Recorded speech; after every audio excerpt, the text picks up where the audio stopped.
بسم الله الرحمن الرحيم.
پیغمبر میری طرف سے لوگوں کو کہہ دو کہ اے میرے بندو جنہوں نے اپنی جانوں پر زیادتی کی ہے اللہ کی رحمت سے نا امید نہ ہونا، اللہ تو سب گناہوں کو بخش دیتا ہے اور وہ تو بخشنے والا مہربان ہے۔ بسم اللہ الرحمن الرحیم والصلاة والسلام علی نبینا محمد وعلی آلہ وصحبہ اجمعین ومن تبعہم بإحسان الی یوم الدین، اما بعد۔ اللہ کی تعریف، اس کی بڑائی و کبریائی، تمام نبیوں اور رسولوں کو درود و سلام۔ آج کے درس میں جو گفتگو ہوگی ہماری انشاءاللہ وہ گناہوں کی مغفرت کے فائدے کیا ہیں۔ ظاہر ہے گناہ اگر بندہ کرے اور گناہ کرنے کے بعد اگر وہ اللہ سے توبہ کرے اپنے گناہوں سے، تو اس کو اللہ رب العالمین بہت سارے فوائد سے نوازتا ہے۔ بہت ساری چیزیں اس کو ایسی ملتی ہیں جس کا تصور بھی وہ نہیں کر پاتا کہ اس نے گناہ کیا اور گناہ کرنے کے بعد توبہ کی، اور توبہ جب کرتا ہے بندہ تو اللہ رب العالمین اسے بہت سارے فائدے اس کو نصیب کرتا ہے۔ اس لیے کہ یہ استغفار جو ہے، گناہوں کی بخشش یا گناہوں کی تڑپ سے یا گناہوں سے بیزاری اور توبہ، یہ ہر کسی کو نصیب نہیں ہوتا۔ اللہ رب العالمین کے وہ خاص بندے ہوتے ہیں کہ جنہیں اللہ رب العالمین یہ توفیق دیتا ہے کہ وہ گناہ کرنے کے بعد اللہ رب العالمین کی طرف رجوع کرتے ہیں اور اپنے گناہوں سے اپنے گناہوں کی بخشش طلب کرتے ہیں اور اس پر اللہ سے معافی مانگتے ہیں۔ معلوم یہ ہوا کہ استغفار یہ نیک لوگوں کا طریقہ ہے اور اللہ کی جانب جانے کا ایک وسیلہ ہے، اور اللہ رب العالمین سے پانے کا یا اللہ سے کچھ مانگنے اور لینے کا بہت اہم ذریعہ ہے۔ نیک اور اچھے لوگ جو ہوتے ہیں وہ ہر حالت میں اپنے گناہوں کی بخشش طلب کرتے ہیں، چاہے وہ گناہ چھپ کے کیے ہوں، چاہے وہ گناہ علی الاعلان کیے ہوں، چاہے وہ گناہ تنہائی میں کیے ہوں، چاہے وہ گناہ لوگوں کی جماعت کے ساتھ کیے ہوں، لوگوں کے ساتھ میں مل کے کیے ہوں۔ اللہ کے نیک بندے جو نیک ہیں، اچھے ہیں، وہ لوگ اپنے ہر کیے ہوئے گناہ کی اللہ سے بخشش طلب کرتے ہیں اور اس استغفار کے ذریعے سے ان راستوں کو سر کرتے ہیں یا ان راستوں پر چل کے اپنے آپ کو اللہ کا مقرب بندہ بناتے ہیں کہ جس پر انبیاء اکرام علیہم السلام چل کے گئے ہیں اور جس پر ہمارے نبی محمد الرسول اللہ صلی اللہ علیہ وسلم نے بھی چلا ہوا ہے۔ آپ دیکھیں، اگر تاریخ پہ آپ نظر ڈالیں اور پوری اسلامی تاریخ کو دیکھیں تو آپ کو معلوم ہوگا کہ سب سے پہلے آدم علیہ السلام اور آپ کی بیوی یعنی ہماری ماں حوا علیہ السلام، ان دونوں کے ہاں ان دونوں نے جو غلطی کی، اور غلطی کی بنیاد پہ اللہ رب العالمین نے جب انہیں جنت سے نکالا اور انہوں نے غلطی کا جب احساس کیا، تب جا کر کے انہوں نے اللہ رب العالمین کی طرف رجوع کیا، اللہ کی طرف پلٹے کہ انہیں محسوس ہوا کہ انہوں نے کچھ غلطی کر دی ہے۔ جب اس غلطی کا احساس ہوا تو انہوں نے اپنے رب کی جانب استغفار کرتے ہوئے، رب سے اپنے گناہوں کی بخشش طلب کرتے ہوئے، گڑ گڑاتے ہوئے اللہ کی جانب گئے اور یہ عرض کیا، ربنا ظلمنا انفسنا وان لم تغفر لنا وترحمنا لنکونن من الخاسرین۔ اے ہمارے رب، ہم نے کیا کیا؟ گناہ کیا ہے۔ ربنا ظلمنا انفسنا، ہم نے اپنے نفسوں پر ظلم کیا ہے، اور ظلم یہ سب سے بڑا گناہ ہے۔ ظلم سب سے بڑا گناہ ہے، جس کی اور سب سے بڑا ظلم کیا ہے؟ شرک ہے، جس کے بارے میں اس سے پہلے یہ بات ہوئی ہے کہ ظلم یہ بڑا گناہ ہے، اور سب سے بڑا ظلم کیا ہے اس دنیا کے اندر؟ شرک ہے۔ تو اللہ رب العالمین سے انہوں نے دونوں نے رجوع کی اور رجوع کرتے ہوئے کہا، ربنا ظلمنا انفسنا وان لم تغفر لنا وترحمنا لنکونن من الخاسرین۔ اے ہمارے رب، ہم نے اپنے نفسوں پر ظلم کیا ہے، اور اگر تو ہمیں معاف نہیں کرے گا اور ہمارے اوپر رحم نہیں کرے گا تو ہم خسارہ اٹھانے والوں میں سے ہو جائیں گے۔ یقیناً اس سے یہ ثابت ہوا کہ جب کوئی بھی بندہ گناہ کرے تو اسے چاہیے کہ اپنے رب کی طرف پلٹے، اپنے گناہ کو محسوس کرے، اس کا احساس ہو اس کے دل کے اندر، اور اپنے رب کی جانب پلٹ جائے فوری طور پہ۔ اسی طرح سے اللہ رب العالمین نے سیدنا نوح علیہ السلام کے بارے میں فرمایا، کہا رب اغفر لی ولی والدی ولمن دخل بیتی مؤمنا وللمؤمنین والمؤمنات۔ انہوں نے اپنے بارے میں کہا اور اپنی ساری امت کے بارے میں کہا، اپنے والدین کے بارے میں کہا کہ اے میرے رب تو مجھے معاف کر دے۔ نوح علیہ السلام نے اپنے گناہوں کی بخشش طلب کی کہ اے میرے رب تو مجھے معاف کر دے، ولی والدیہ میرے والدین کو معاف کر دے، اور جو شخص بھی حالت ایمان میں میرے گھر کے اندر داخل ہوا ہے اسے بھی معاف کر دے، اور وہ تمام مومن مرد یا مومن عورت جنہوں نے میرے گھر کے اندر داخلہ پایا ہو سب کو معاف کر دے۔ یعنی اس سے یہ ثابت ہوا کہ انہیں بھی ضرورت پڑی کہ اللہ رب العالمین سے اپنے گناہوں کی بخشش طلب کریں، اس لیے کہ اللہ ہی کی ذات ہے جو گناہوں سے بخشش دے سکتا ہے، گناہوں کو معاف کر سکتا ہے اور بندے کو گناہوں سے پاک کر سکتا ہے۔ تو آدم علیہ السلام ہوں یا حوا علیہ السلام ہوں یا نوح علیہ السلام ہوں یا آپ کے بعد آنے والے دوسرے انبیاء کرام ہوں، جیسے کہ موسیٰ علیہ السلام کے بارے میں آیا کہ جب انہوں نے قبطی ایک آدمی کو قتل کر دیا تو انہوں نے اللہ رب العالمین سے دعا کی اور یہ کہا رب انی ظلمت نفسی فاغفر لی فغفر له انه هو الغفور الرحیم۔ کہا رب انی ظلمت نفسی، اے میرے رب میں نے اس بندے کو قتل کر کے اپنے نفس پر ظلم کیا ہے، میں نے ظلم کیا ہے اپنے نفس پر، لہذا تو مجھے معاف کر دے۔ اور اللہ رب العالمین نے انہیں معاف کیا اور فرمایا انہ هو الغفور الرحیم، بے شک وہی اللہ رحم کرنے والا اور بخشنے والا ہے، کیونکہ اللہ ہی کی ذات ہے کہ جب بندہ اللہ سے رجوع کرتا ہے، اللہ کی طرف جاتا ہے تو اللہ رب العالمین ہی اسے گناہوں کی بخشش دیتا ہے۔ شعیب علیہ السلام کے بارے میں اللہ رب العالمین نے فرمایا کہ شعیب علیہ السلام نے اپنے قوم کے لوگوں سے فرمایا واستغفروا ربکم ثم توبوا الیہ ان ربی رحیم ودود، کہا کہ اے میری قوم کے لوگوں تم لوگ اپنے رب کی طرف اپنے رب سے استغفار کرو، اپنے گناہوں کی بخشش طلب کرو، اپنے رب سے گناہوں کی بخشش طلب کرو، ثم توبوا الیہ، پھر اس سے توبہ کرو، ان ربی رحیم الودود، میرا رب رحم کرنے والا اور نہایت ہی شفقت والا ہے اور بڑا ہی رحم دل ہے۔ یہ اللہ رب العالمین نے اسی طرح سے صالح علیہ السلام کے بارے میں فرمایا کہ صالح علیہ السلام نے فرمایا یا قوم اعبدوا اللہ ما لکم من الہ غیرہ وانشأکم من الارض واستعمرکم فیہا فاستغفروہ ثم توبوا الیہ ان ربی قریب مجیب۔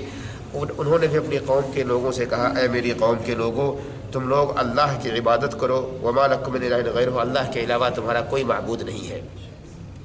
شعیب علیہ السلام نے اپنے قوم کے لوگوں سے کہا اے میری قوم کے لوگوں تم لوگ اللہ کی عبادت کرو اور اس کے علاوہ تمہارا کوئی معبود حقیقی نہیں ہے، وہی ہے جس نے تمہیں اس زمین سے اٹھایا، وہی ہے جس نے تمہیں زمین سے نکالا، واستعمرکم فیہا، اور تمہیں اس کے اندر بسایا، اس زمین کے اندر بسایا، فاستغفروہ ثم توبوا الیہ، لہذا تم لوگ اسی رب سے مغفرت طلب کرو، گناہوں کی بخشش طلب کرو اور اسی سے توبہ کرو، ان ربی قریب مجیب، میرا رب سننے والا اور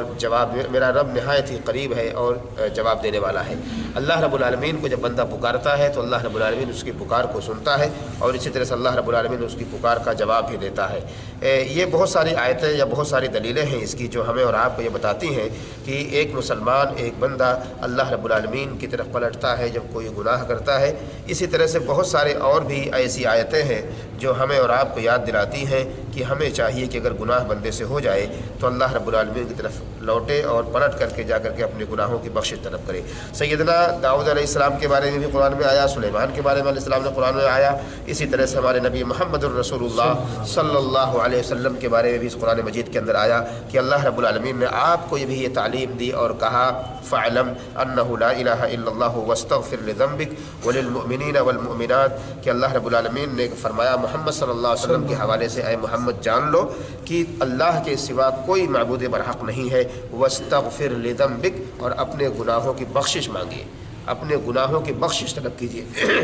یقیناً ہم مانتے ہیں کہ اللہ کے نبی محمد الرسول اللہ صلی اللہ علیہ وسلم کے گناہ اگلے پچھلے سب کچھ معاف تھے، اس کے باوجود امت کے لوگوں کو یہ تعلیم دینے کے لیے اللہ رب العالمین نے محمد صلی اللہ علیہ وسلم کو بھی یہ کہا کہ اے محمد اپنے گناہوں کی بخشش طلب کیجیے، اپنے گناہوں کی بخشش مانگیے اللہ رب العالمین سے، اور ساتھ ہی ساتھ ایمان والے مرد اور ایمان والی عورتوں کے لیے بخشش طلب کیجیے۔ اور فرمایا اللہ رب العالمین نے فسبح بحمد ربک واستغفر انہ کان توابا، اے محمد اپنے رب صلی اللہ علیہ وسلم اپنے رب کی تسبیح بیان کیجئے، اس کی حمد، اس کی تعریف بیان کیجئے، اور ساتھ ہی ساتھ اپنے رب سے اپنے گناہوں کی بخشش طلب کیجئے، کیونکہ اللہ رب العالمین بے شک تواب الرحیم ہے، تواب ہے۔ اللہ رب العالمین بخشش کو،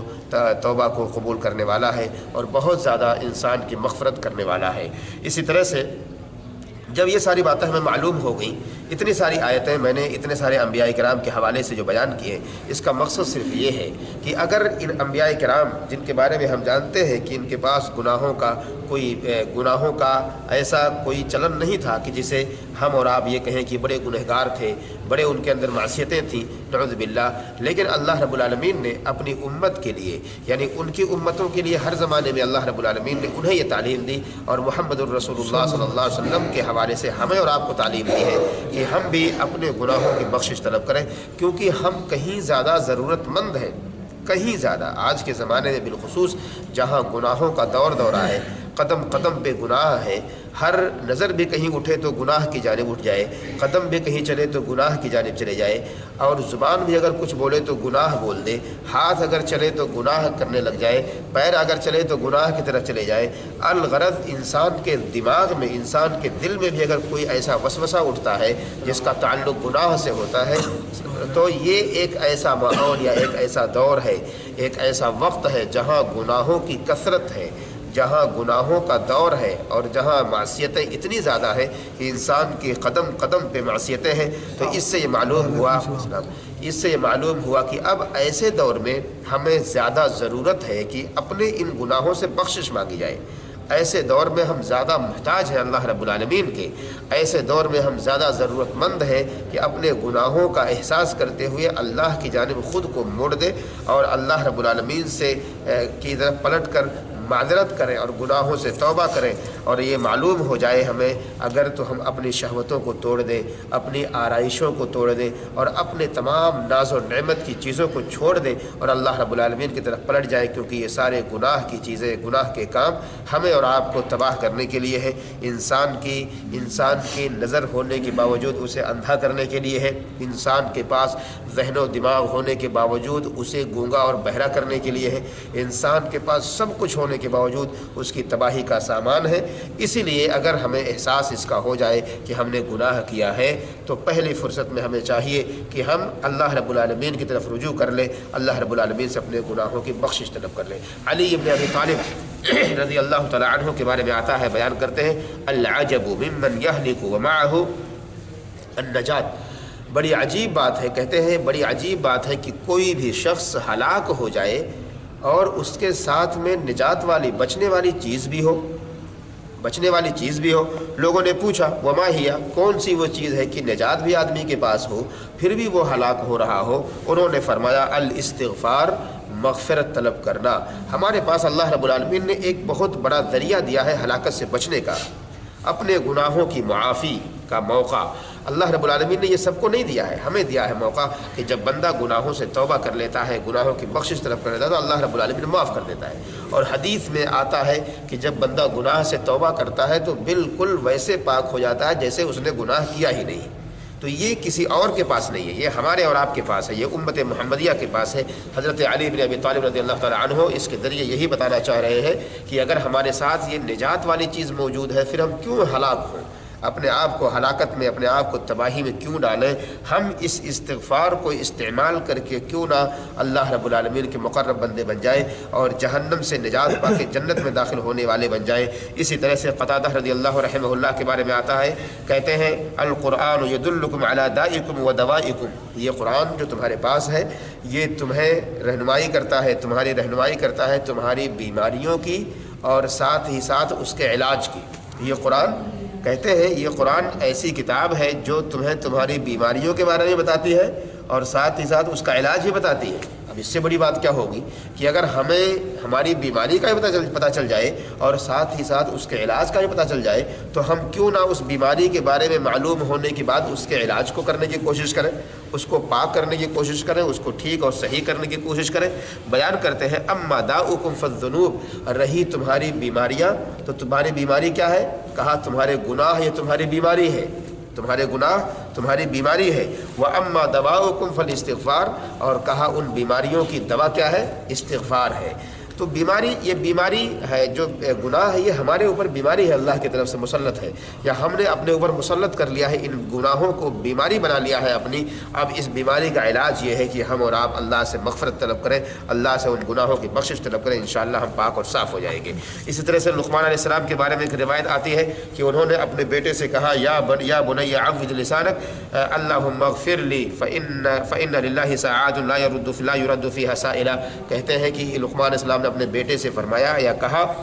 اے میرے بیٹے اپنے لسان کو، اپنی زبان کو عادی بنا لے، اپنی زبان پر عادت ڈال لے یہ کہنے کی کہ اللہم اغفر لی، اے اللہ تو مجھے معاف کر دے، فإن للہ ساعات لا يرد فیہا سائلا، کیونکہ اللہ رب العالمین کے پاس کچھ گھڑیاں ایسی ہیں اللہ کے یہاں کہ جن گھڑیوں میں اللہ رب العالمین کسی بھی مانگنے والے کو رد نہیں کرتا۔ تو یہ ہمارے اور آپ کے لیے بھی ہے، یہ سب کے لیے ہے، صرف سلیمان علیہ السلام کے بیٹے کے لیے نہیں ہے بلکہ ساری امت کے لیے ہے کہ ہمیں چاہیے کہ اپنی زبان کو عادت بنا لیں۔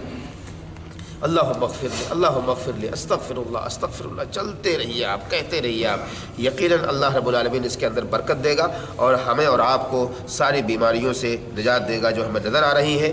وہ ان سے بھی، اور جو نظر نہیں آ رہی ہیں انشاءاللہ ان سے بھی۔ ابو المنہال، اسی طرح سے حسن بصری وغیرہ کے بارے میں بھی بہت سارے ایسی باتیں ہیں کہ وہ کہا کرتے تھے کہ اے لوگوں کثرت سے استغفار کرو، اپنے گھروں کے اندر، اپنے بستروں پہ، اپنے راستوں میں، اپنے بازاروں میں، اپنی مجلسوں میں، اس لیے کہتے ہیں فَإِنَّكُمْ لَا تَدْرُونَ مَتَىٰ تَنزِلُ الْمَغْفِرَةُ، اس لیے کہ تم نہیں جانتے ہو کہ اللہ کی مغفرت کب نازل ہوگی۔ تو ہم بھی اسی دنیا کے لوگ ہیں اور اسی طرح عام لوگوں کی طرح انسان ہیں، ہم بھی چلتے پھرتے ہیں، ہم بھی کھاتے پیتے ہیں، ہم بھی کام کرتے ہیں، ہم بھی سوتے ہیں، جاگتے ہیں، بستر پہ بیٹھتے ہیں، سب کچھ کرتے ہیں انسان والے کام۔ تو ہمیں چاہیے کہ ہم بھی اپنے گھر کے اندر بھی استغفار کریں، اپنے بستروں پر بھی استغفار کریں، راستے میں چل کے جا رہے ہوں وہاں بھی استغفار کریں، مجلس میں بیٹھے ہوں اس میں بھی استغفار کریں، اور لوگوں کے ساتھ ہو تو بھی استغفار کریں، تنہائی میں ہو تو بھی استغفار کریں، گھر والوں کے ساتھ ہو تو بھی استغفار کریں، دوست و احباب کے ساتھ ہو تو بھی استغفار کریں۔ ہر وقت استغفار کو لازم پکڑیں، اس لیے کہ ہمیں نہیں پتہ ہے کہ اللہ رب العالمین کی مغفرت ہمیں کب مل جائے، اللہ ہمیں کس موڑ پر معاف کر دے، کس جگہ معاف کر دے، کس وقت میں معاف کر دے، ہمیں نہیں پتہ ہے۔ اس لیے کثرت سے ہم استغفار کریں، اور جب استغفار کریں گے، اللہ سے گناہوں کی بخشش طلب کریں گے، تو ایک شعور جو دل میں جاگے گا، ایک احساس جو دل میں جاگے گا، وہ یہ ہوگا کہ میں نے گناہ کیا ہے، اس لیے میں اللہ رب العالمین سے مغفرت طلب کر رہا ہوں۔ اور وہ جب احساس ہو جائے گا تو بندہ ہر وقت اپنے دامن کو پاک صاف کرنے کی کوشش کرے گا، خود کو پاک صاف اور منزہ کرنے کی کوشش کرے گا، خود کو مزکہ کرنے کی، اور یہ اس وقت ہوگا جب بندہ گناہ کرے اور کرے، یعنی استغفار کرے، تب اسے احساس ہوگا، ورنہ صرف سوچنے سے نہیں ہوگا، صرف سوچنے سے نہیں ہوگا یا صرف سننے سے نہیں ہوگا۔ گناہ کرنے کے بعد، استغفار کرنے کے بعد جو محسوس ہوگا وہ ہر آدمی سمجھ سکتا ہے اس بات کو کہ میرا دل کتنا سکون محسوس کر رہا ہے، اور میرا کندھا کتنا ہلکا محسوس کر رہا ہے، میرا سر جو بوجھل تھا اس گناہ کے تلے دبا ہوا تھا، آج میں کتنا ہلکا پن محسوس کر رہا ہوں، اور میرے دل کو کتنا سکون مل رہا ہے۔ اللہ کے نبی محمد الرسول اللہ صلی اللہ علیہ وسلم اپنے امت کے لوگوں کو یہ تعلیم دے رہے ہیں اور سمجھا رہے ہیں کہ لوگوں اللہ رب العالمین سے مغفرت طلب کرو، اور اللہ رب العالمین امت کے لوگوں کو، سارے لوگوں کو یہ پیغام دے رہا ہے اس قرآن مجید کے ذریعے سے، یہ کہہ رہا ہے ان اللہ یحب التوابین ویحب المتطہرین، کہ اللہ رب العالمین بے شک تمہارا رب، بے شک اللہ رب العالمین توبہ کرنے والوں کو، کثرت سے توبہ کرنے والوں سے محبت کرتا ہے، کثرت سے توبہ کرنے والوں سے محبت کرتا ہے، اور کثرت سے طہارت حاصل کرنے والوں سے محبت کرتا ہے۔ کثرت سے پاک رہنا یہ ہمارے اور آپ کی ذمہ داریوں میں سے ہے کہ ہمیں چاہیے کہ ہم اور آپ کثرت سے، اگر کوئی بھی ہم باتھ روم جائیں، حمام جائیں، ہم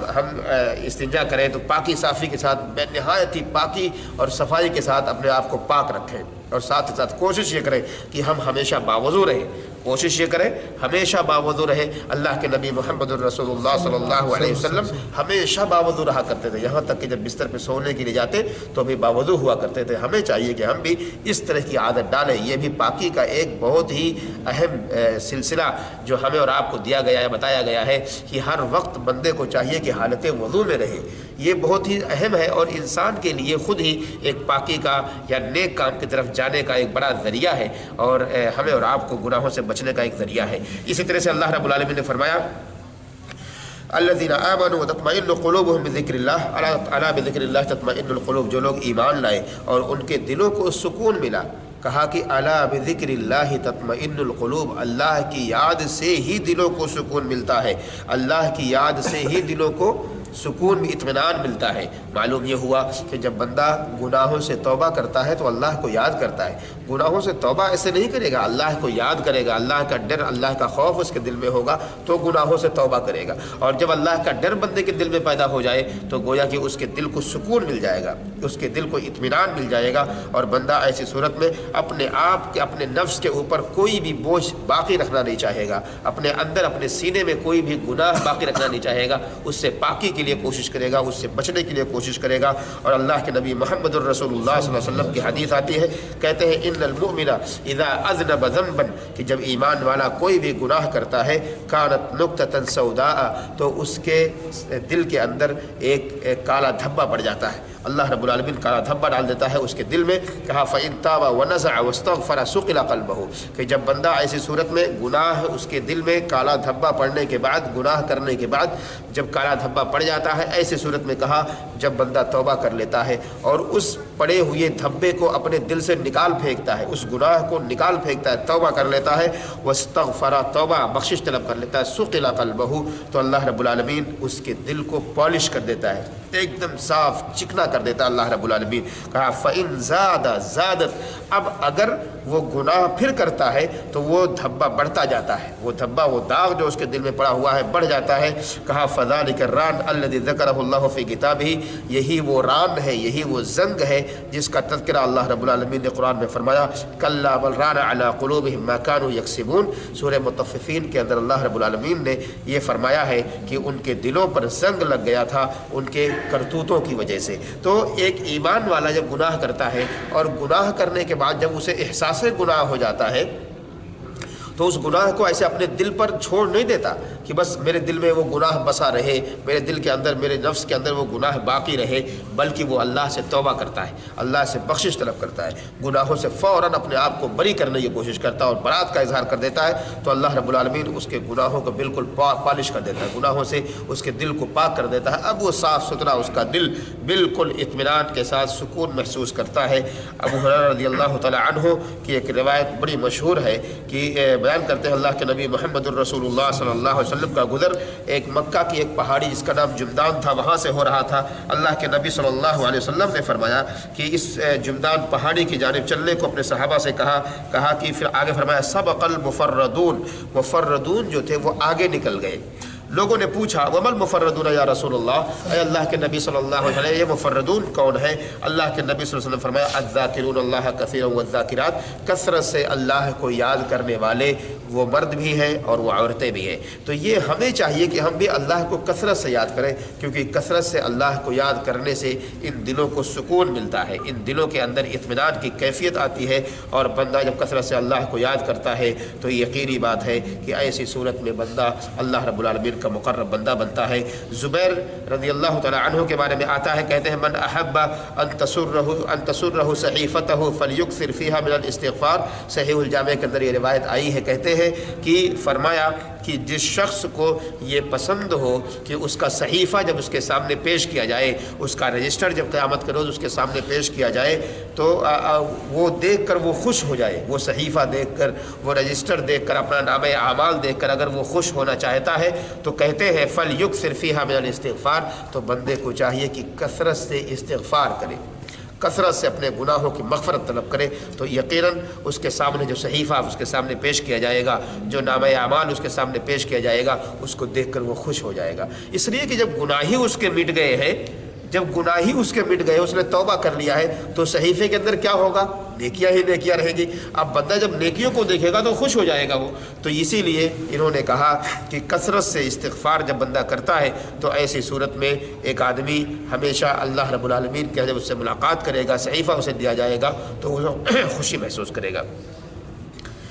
اسی طرح سے ایک اور اہم فائدہ اس گناہوں سے مغفرت کا یا گناہوں کی معافی کا یہ ملتا ہے کہ یہ گناہ اللہ رب العالمین سے جب بندہ معافی چاہتا ہے تو اللہ رب العالمین اس کے گناہ کو معاف تو کرتا ہی ہے، ساتھ ہی ساتھ اس کے درجات کو بھی بلند کرتا ہے، اس کے مقام کو بھی اونچا کرتا ہے۔ اور یہ دنیاوی اعتبار سے بھی اگر بندہ دیکھے کہ اگر ایک دنیا کے اندر بھی ایک بندہ گنہگار تھا، برائیوں میں ڈوبا ہوا تھا اور دنیا بھر کے خرافات کرتا تھا، معصیت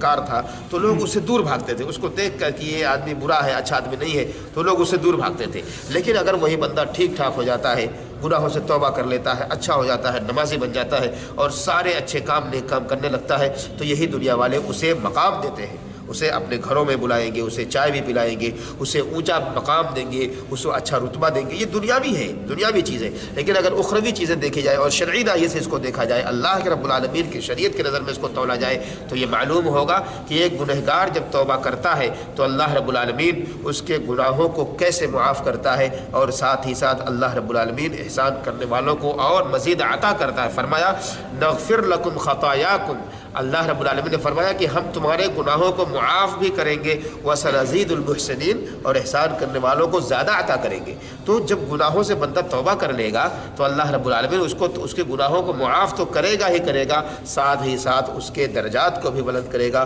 اس کے نیکیوں میں اضافہ بھی کرے گا اور اس کے مقام کو اونچا بھی کرے گا۔ اللہ کے نبی محمد الرسول اللہ صلی اللہ علیہ وسلم کی حدیث آتی ہے، مَا مِنْ عَبْدٍ يُذْنِبُ ذَنْبًا فَيُحْسِنُ الطَّهُورَ، کہا کہ کوئی بھی بندہ جب بندہ گناہ کرتا ہے، کوئی بھی بندہ جب گناہ کرتا ہے تو فرمایا کہ پھر اس کے بعد وہ بڑے اچھے سے پاکی حاصل کرتا ہے، ثم یقوم فیصلی رکعتین، پھر وہ کھڑا ہوتا ہے اور 2 رکعت نمازیں ادا کرتا ہے، ثم یستغفر اللہ الا غفر لہ، پھر وہ اللہ رب العالمین سے مغفرت طلب کرتا ہے، جو اس نے گناہ کیا ہے اس سے معافی چاہتا ہے تو اللہ رب العالمین اسے معاف کر دیتا ہے۔ کتنی عظیم بات ہے یہ، کتنی عظیم بات ہے کہ ہم گناہ کر لیں، گناہ کرنے کے بعد احساس گناہ ہو جائے تو ہم اللہ رب العالمین کی طرف پلٹیں اور جا کر کے اچھے سے پاکی حاصل کریں، پاکی حاصل کرنے کے بعد صرف 2 رکعت نماز ادا کریں اور اللہ سے مغفرت طلب کریں، اللہ رب العالمین معاف کر دیں۔ یہ ہمارے اور آپ کے لیے اتنی عظیم بات ہے، اور ہمارے اور آپ کے لیے یہ باتیں سمجھنے کے لیے کتنی آسان ہے کہ کتنی آسانیوں کے ساتھ اپنے گناہوں کو ہم اور آپ معاف کر سکتے ہیں۔ اس طرح کی ایک نہیں بے شمار روایتیں ہیں جو ہمیں اور آپ کو یہ پیغام دیتی ہے کہ ایک مسلمان جب بھی گناہ کرے، کہا وَمَن يَعْمَلْ سُوءًا أَوْ يَظْلِمْ نَفْسَهُ ثُمَّ يَسْتَغْفِرِ اللَّهَ يَجِدِ اللَّهَ غَفُورًا رَحِيمًا، کہ کوئی بھی بندہ جب گناہ کرتا ہے،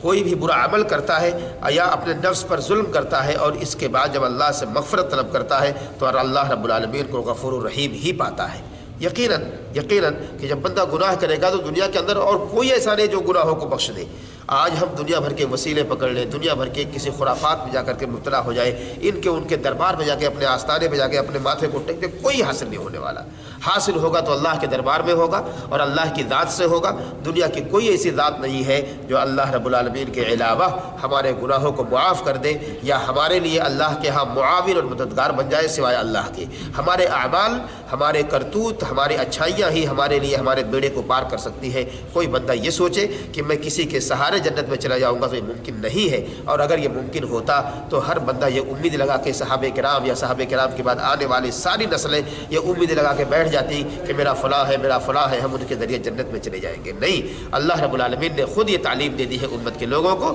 کہ اپنے اعمال کے ذریعے ہی اللہ کی جنت کو طلب کرو، اپنے آپ کو سدھارو، اپنے آپ کو سنوارو، اور اپنے آپ کو سدھار لوگے، سنوار لوگے، نیکیوں میں آ جاؤ گے، گناہوں سے بیزار ہو جاؤ گے، اللہ سے توبہ کر لو گے، مغفرت مانگ لو گے گناہوں کی، تو اللہ رب العالمین معاف کر کے تمہیں جنت میں داخل کر دے گا۔ اور اگر بندہ اللہ رب العالمین سے گناہوں کی بخشش طلب کیے بغیر مر جاتا ہے تو یقیناً اللہ ہی اس کا حافظ ہوگا، اللہ ہی اس کا مددگار ہوگا، اور اللہ رب العالمین ہی اسے جو چاہے اس کے ساتھ معاملہ پیش کرے۔ اسی طرح سے ایک حدیث قدسی میں آتا ہے کہ اللہ کے نبی محمد رسول اللہ فرماتے ہیں کہ اللہ رب العالمین نے فرمایا یا عبادی انکم تخطئون باللیل والنہار وانا اغفر الذنوب جميعا فاستغفرونی اغفر لکم۔ فرماتے ہیں اللہ رب العالمین نے فرمایا کہ اے میرے بندو کہ تم لوگ رات اور دن گناہ کرتے ہو، اور ہر آدمی سوچے رات میں ہم گناہ کرتے، سو رہے تو بھی گناہ ہو رہا ہے، کیسے؟ سو کے پڑے ہوئے، نماز چھوٹ گئی ہماری فجر کی، یہ گناہ ہو گیا ہے ہم سے۔ سو رہے ہیں، گناہ کر رہے ہیں، جاگ رہے ہیں، دنیا بھر کے گناہ کر رہے ہیں، چل رہے ہیں گناہ کر رہے ہیں، بیٹھے ہوئے گناہ کر رہے ہیں، غیبت کر رہے ہیں، چغلی کر رہے ہیں، نہ جانے کتنے گناہ کر رہے ہیں۔ اللہ کے نبی محمد الرسول اللہ صلی اللہ علیہ وسلم کی حدیث قدسی اس بات کی شاہد ہے کہ اے میرے بندو کہ تم لوگ دن رات گناہ کرتے ہو، وَأَنَا أُغْفِرُ الذُّنُوبَ جَمِيعًا، اور میں تمہارے سارے گناہوں کو معاف کرتا ہوں۔ تم گناہ کرتے ہو اور میں تمہارے سارے گناہوں کو معاف کرتا ہوں، لہذا تمہیں چاہیے کہ فاستغفرونی، تم لوگ اپنے گناہوں کی بخشش طلب کرو۔ اللہ رب العالمین کتنا رحیم ہے ہمارے اور آپ کے اوپر کہ ہمیں بتا رہا ہے کہ تم گناہ کرتے ہو، اس کا احساس تم کر لو، تم احساس کر لو اور اپنے گناہوں کی بخشش طلب کر لو۔ تم گناہ کرتے ہو، میں معاف کرتا ہوں، تم گناہ کرنے والے ہو، میں معاف کرنے والا ہوں، لہذا تم اپنے گناہوں کی بخشش مجھ سے طلب کر لو، میں تمہیں معاف کر دوں گا۔ ایک گناہ جس کا ہمیں احساس نہیں ہے، وہ احساس ہمارا رب ہمیں دلا رہا ہے، اور ہم ہیں کہ سوئے پڑے ہیں، ہم ہیں کہ احساس نہیں ہے، اور ہم ہیں کہ بالکل اس سے بیزار ہے، پتہ ہی نہیں ہمیں کہ ہم دن رات گناہ کر رہے ہیں، اور ہمارے رب کو ہماری فکر ہے کہ بندے تو گناہ کرے گا، تو دن رات گناہ کر رہا ہے، لہذا تو اپنے رب سے معافی مانگ لے، میں تجھے معاف کر دوں گا۔ یہ ہمارے لیے یہ ساری چیزیں ایسی ہیں جو ہمارے اور آپ کے لیے انتہائی درجے کی اہمیت رکھتی ہیں، اور ہمیں چاہیے کہ ہم کثرت سے ان سب چیزوں کو خیال کریں اور دھیان میں رکھیں، تاکہ اللہ رب العالمین اس کے بدلے میں ہمارے اور آپ کے گناہوں کو معاف کر دے۔ آخری بات یہ ہے کہ جب بندہ استغفار کرتا ہے، اللہ سے معافی مانگتا ہے، تو اللہ رب العالمین اس کی دعاؤں کو قبول کرتا ہے، اللہ رب العالمین اس کی دعاؤں کو قبول کرتا ہے، اور اس کی امیدیں جو ہوتی ہیں، اس کی امیدیں بر آتی ہیں، اس کی امیدیں بھی پوری ہو جاتی ہیں۔ آج ہم دیکھیں دنیا بھر کی امیدیں لگائے اللہ سے بیٹھے رہتے ہیں، گناہ میں بھی ڈوبے ہوئے ہیں، اللہ سے امیدیں بھی لگائے، کیسے امیدیں پوری ہوں گی؟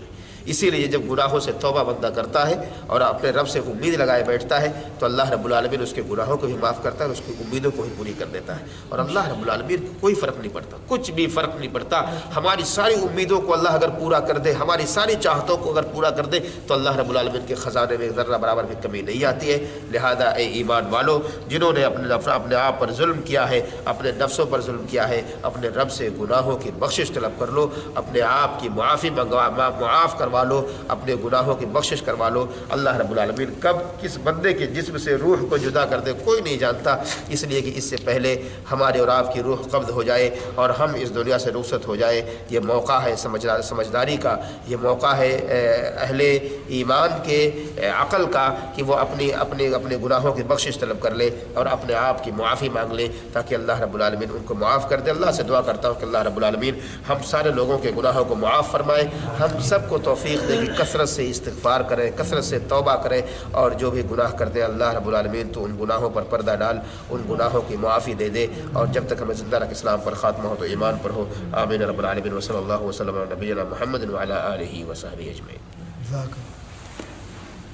اگر خالی استغفار کریں گے تو کافی ہے، اس کا کچھ استغفر اللہ، استغفر اللہ، اور بہت ساری اللہم دعائیں سکھائی گئی ہیں۔ اللہم انی ظلمت نفسی ظلما کثیرا، اللہم اغفر لی ذنوبی، بہت ساری ایسی روایتیں ہیں جس میں سکھائی گئی ہیں کہ آدمی ان الفاظ کے ساتھ میں نماز آپ اپنی زبان میں جو زبان آپ کو آتی ہے، نماز کے علاوہ، فرض نمازوں کے علاوہ بالخصوص آپ نمازوں کے علاوہ کسی بھی جگہ کہیں بھی بیٹھے ہوئے آپ کسی بھی زبان میں اللہ رب العالمین سے استغفار کر سکتے ہیں۔ اردو ہے تو اردو میں کہیے اللہ تو مجھے معاف کر دے، میں نے گناہ کیا ہے، ان گناہوں کی معافی چاہتا ہوں، میں شرمندہ ہوں، اللہ تو معاف کر دے، تیرے علاوہ کون معاف کرنے والا ہے۔ تو یہ دیکھیے، اصل میں اس سے پہلے بھی میں نے درس میں بتایا تھا کہ اللہ سے دعا کا طریقہ جو ہوتا ہے اس میں سب سے بہترین یہ ہے کہ اللہ کی پہلے تعریف کی کرے بندہ، پھر نبی پر درود بھیجے، پھر اپنی چاہت جو چاہ رہا ہو، چاہے وہ طلب ہو یا کسی چیز سے نجات ہو، کسی چیز کو مانگنا ہو یا کسی چیز سے بچنا ہو، پھر اس کو پیش کرے، ٹھیک ہے؟ تو اس سے کیا ہوتا ہے، اللہ رب العالمین راضی ہوتا ہے، اس سے خوش ہوتا ہے۔ اور ایک بہترین طریقہ جو ہمیں سکھایا گیا ہے دعا کا یا مغفرت کا یہی ہے کہ بندہ اللہ کی تعریف کرتے ہوئے، اللہ کے نبی پر درود بھیجتے ہوئے اپنی حاجت کو اللہ کے سامنے رکھے۔ تو ایسی صورت میں آپ اپنی زبان کے اندر جس زبان میں بھی مانگنا چاہتے ہو، طلب کرنا چاہتے ہو، اللہ سے مانگے، انشاءاللہ اللہ معاف کرے گا۔ مولانا صاحب ایک چیز، میں کبھی کبھی کام پہ بزی رہتا ہوں نا، تو میں مسجد میں جا نہیں سکتا، فرض نماز میں گھر میں پڑھتا ہوں، کام کی جگہ میں پڑھتا ہوں، تو باقی سنت جو ہوتے ہیں وہ بعد میں پڑھنے سے چلے گا یا اسی وقت؟ آپ فرض نمازوں کے لیے مسجد میں جائیں۔ فرض نماز کے لیے مسجد میں ابھی لنچ کا ٹائم میں تو میں جا نہیں سکتا، کیونکہ میرا نماز کا اذان ہوتا ہے، ان کا کھانے کا ٹائم ہوتا ہے،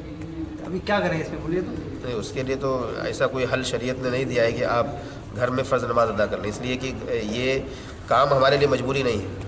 کام کرنا ہمارے لیے مجبوری نہیں ہے، اللہ رب العالمین کے حکم کی بجا آوری سب سے پہلے ہے۔ کام یہ بعد میں ہے، دنیا بعد میں ہے، سب سے پہلے اللہ رب العالمین کا حکم ہے. ہمیں چاہیے کہ ہم کوشش کریں اپنے امکان کے مطابق، حتی الامکان حد درجہ کوشش کریں کہ ہم مسجد میں جا کر کے جماعت کے ساتھ فرض نماز ادا کریں. لیکن ایسے بہت ساری کمپنیاں ہوتی ہیں جو مجبور کرتی ہیں کہ آپ نہیں جا سکتے مسجد، تو آپ کوشش کریں کہ 2-4 لوگ آپ جو ہوں کمپنی کے اندر، وہ کوئی ایک جگہ مصلی بنا لیں، مصلی جہاں نماز ادا کی جائے، وہاں بھی آپ جماعت کے ساتھ ادا کرنے کی کوشش کریں. جماعت تو وہاں پہ ہوتا نہیں، کیونکہ میں ایک ہی ہوں مسلمان وہاں پہ بولنے سے، باقی تو سب دوسرے اسٹائل میں ہیں وہ لوگ. مسجد کتنی دور ہے؟ مسجد دور ہے، یہ تقریباً 5 منٹ. شیخ صاحب بعض دفعہ کمپنی والے الاؤ نہیں نہیں، اگر ایسا مسئلہ یہی ہے، آپ کوشش کریں اپنی طرف سے ساری کوششیں کریں مانگنے کی، اجازت پرمیشن مانگنے کی. یہ حجت نہیں ہے کہ بھائی کمپنی نہیں دے گی، نہیں جانے دے گی، میں اپنے مزید سوچ کے بیٹھ جاؤں. نہیں، آپ کمپنی کے مینیجر سے ملیں، اس سے بڑے سے ملیں، کہیں کہ بھائی میں 5 منٹ کے لیے 10 منٹ کے لیے آف چاہتا ہوں، اور یہ 10 منٹ بعد میں آپ کو دے دوں گا. ان سے کہہ دیجیے، اس طرح سے بات کریں آدمی، بھائی یہ 10 منٹ اگر میں نماز کے لیے جا رہا ہوں اور کمپنی کا ایسے نقصان ہو رہا ہے تو یہ 10 منٹ میں بعد میں پے کر دوں گا، 10 منٹ دے دوں گا بعد میں. اس طرح کوشش کرتے ہوئے آدمی کرنے کی کوشش کرے کہ مسجد ہی جائے بچنے. کیونکہ دیکھیے اب ہمارے پاس اصل میں عذر اتنے ہوتے ہیں نا کہ ہم لوگ اس عذر کو مجبوری بنا لیتے ہیں کہ یار میں کمپنی میں ہوں، کمپنی جانے نہیں دے رہی ہے. ہم نے کوئی کوشش نہیں کی اپنی طرف سے، ہم نے اپنی طرف سے کوئی کوشش نہیں کی میں کمپنی والوں سے بات کروں، اپنے مدیر سے یا اپنے ذمہ دار سے یا اس سے بڑے سے بات کروں یا اور اس سے بڑے سے بات کروں. ہم کوشش نہیں کرتے اور مجبوری سمجھتے کہ یار نہیں جانے دیں گے، چھوڑو کون جائے گا، یہی پڑھ لیتے ہیں. تو ہم پہلے کوشش کر لیں اس کے لیے. اب اگر ہاں بہت سارے اسی داڑھی نہیں، داڑھی پاجامہ، داڑھی کا بھی مسئلہ ہے، میں آپ کو پوچھتا ہوں اس طرح کے مسائل سے تو داڑھی کے بارے میں شرعی سارے مسائل، شرعی جتنے بھی مسائل ہیں ان سارے مسائل کو آپ کو اپنے کام پر مقدم کرنا پڑے گا، یعنی پہلے رکھنا پڑے گا. شرعی مسائل پہلے ہیں، یہ سب دنیاوی چیزیں بعد میں آتی ہیں، سمجھ رہے ہیں. تو آپ پہلے اس کی کوشش کریں، جب ساری کوششیں ناکام ہو جائے تب اس کے بعد دوسرا مرحلہ آتا ہے کہ اب کیا کیا جائے. ٹھیک ہے، آپ نے کوشش کر لی، سارے حربے اپنا لیے، نہیں ہو رہا ہے، کمپنی نہیں بالکل جانے دے رہی ہے کہ نہیں جانے دیں گے، چاہے جو ہو جائے کمپنی چھوڑ دو مثال کے طور پہ. تو ایسی صورت میں 2 باتیں آپ کے سامنے ہونی چاہیے. سب سے بہترین چیز اس میں یہ ہے کہ جہاں بھی آدمی کو اسلامی شعائر پر عمل کرنے پر پابندی ہو، ایسی جگہوں پہ کام نہ کریں. سب سے بہترین کام یہ دوسری بات ہے یہ سب سے پہلی چیز، یعنی ان سارے معاملات کو سمجھنے کے بعد، سارے کام کرنے کے بعد، سارے طریقوں کو اپنانے کے بعد اگر وہ نئی کمپنی چھوڑتی ہے اور ہمیں مجبور کر دیتی ہے کہ تمہیں نہیں جانا ہے، نہیں کرنا ہے، داڑھی نہیں رکھنی ہے، یا تمہیں پاجامہ ٹخنے سے نیچے نہیں پہننا، مثال کے طور پر ٹخنے سے اوپر نہیں پہننا، نیچے ہی جانا چاہیے، یا مثال کے طور پر تمہیں نماز نہیں پڑھنے جانی ہے، نماز نہیں پڑھنا ہے، یہ ساری مجبوریاں اگر نہیں حل ہو رہی ہیں تو عزم اس کے اندر ہے، یعنی عزیمت اس کے اندر یہ ہے. سب سے بہترین کام یہ ہے دینی ناحیے سے کہ آدمی ایسی جگہوں کو چھوڑ دے، ایسی نوکری کو چھوڑ دے. لیکن دوسری بات یہ ہے کہ اگر نہیں چھوڑ پاتا ہوں، جیسے کہ ہم جیسے عام طور پر لوگ ان کے ایمان میں اتنی قوت نہیں ہوتی ہے کہ اتنے ایمان میں قوی ہوں کہ بھئی میں اپنی کمپنی کو چھوڑ دوں یا اچھی نوکری ملی ہوئی ہے چھوڑ دوں اس کو، سب کے ایمان اتنے قوی نہیں ہوتے. تو آدمی کو چاہیے کہ وہ چھوڑنے کی کوشش کرے، دھیرے دھیرے کوشش کرے، کہیں دوسری جگہ تلاش کرتا رہے، اور جب وہ جگہ مل جائے تو اس جگہ کو چھوڑ دے. ایسی جگہ جہاں پر اس کے دین پر عمل کرنے کی کوئی پابندی نہ ہو اور شریعت پر عمل کرنے کی کوئی پابندی نہ ہو، ایسی جگہ کو چھوڑ دے. لیکن اگر ایسی جگہ بھی نہیں ملتی تو تیسری بات جو علماء نے کہا کہ پھر وہ اس چیز کو مجبوری سمجھتے ہوئے اور یعنی جبر سمجھتے ہوئے وہاں پہ کام کرتا رہے اور اللہ سے دعا کرتا رہے کہ اللہ رب العالمین ایسی جگہ سے اسے نجات دے دے، یعنی اس کو اچھا نہ سمجھے، اس کو برا سمجھتے ہوئے اللہ سے دعا کرتا رہے کہ اللہ رب العالمین ایسی بری جگہوں سے اسے نجات دے دے کہ جہاں شریعت پر پابندی اس کے لیے ہو. اس کے بعد اگر جلابیں اتار دی جائیں تو کیا وہ وضو نکل جائے گا، نکالا آپ نے، نکال دیا تو وہ نکل گیا وضو ختم. دوبارہ کرنا پڑے جی.